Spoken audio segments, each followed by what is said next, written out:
Today we're going to look at local mesh editing. In this lecture we're going to go over how to create a locally defined mesh.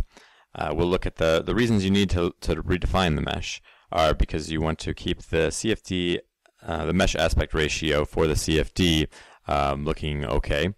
Also, the mesh grading needs to be reasonable. You don't want to go from very small to very large elements. And a refinement within areas of high heat. So anywhere you have like your junction of a component, you want to make sure that you have enough elements so that the heat can accurately get away from that model and spread without being turned into more of almost a 1D approach.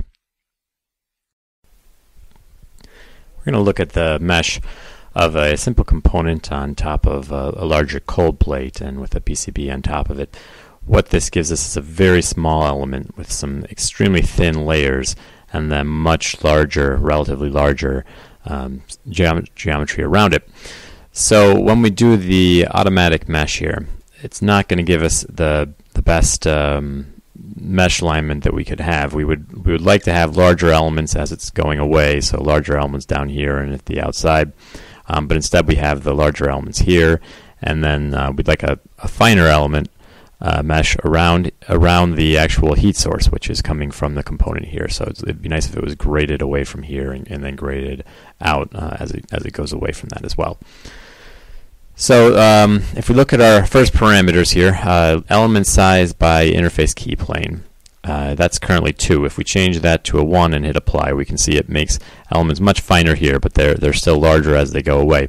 The reason for that is that this element size is actually going to be set at the key plane itself. So with the key plane here, on both right and left of it will be 1 millimeter, and then it's going to grade away from there at 25% increase for each element. So that's because of the 1.25 until it gets to a maximum length of 6. So 6 millimeters here is our maximum. That can be changed to anything. Okay, so what we're going to do is look at a local mesh edit because we don't want to just change the global thing. So when you're into this, now you have 3 methods to choose from. And the first is just using the same parameters as before, only now you can control going left and going right. So to use that, you would click on the key plane. You click on the minimum key plane to select the key plane pair.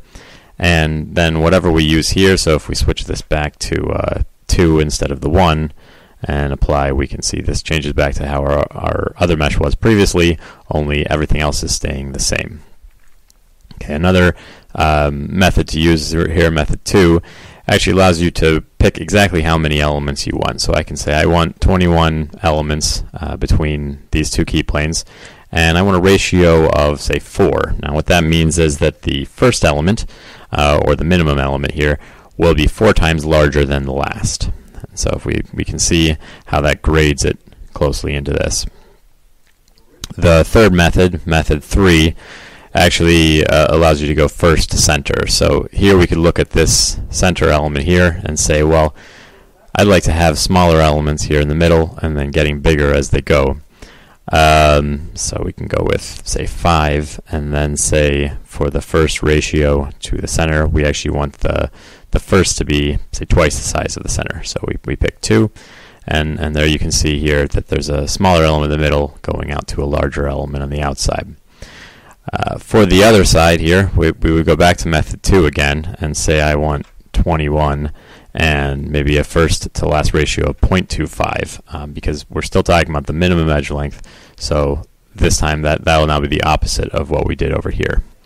So ideally for this model, you would then go through and kind of make something just similar so that you have smaller elements here. You could make all of these smaller and then fading away as you go out on this. The other thing that you can do going through is we look at this. Here we have some heat being created in here, but only 1 element thick because although this is a lot thicker than some of the smaller key planes here, it's actually very thin relative to the whole model itself. So that hasn't anything else. So we come in here and just give it a few elements. That'll allow the heat to spread. If there's only 1 element in the thickness, then it's basically having to come straight down, go out, or go down here. If it's spread, it can gradually kind of spread across here as we go. So we add a few extra elements in both of those, and then you would want to add more elements going this way. Okay, so thank you.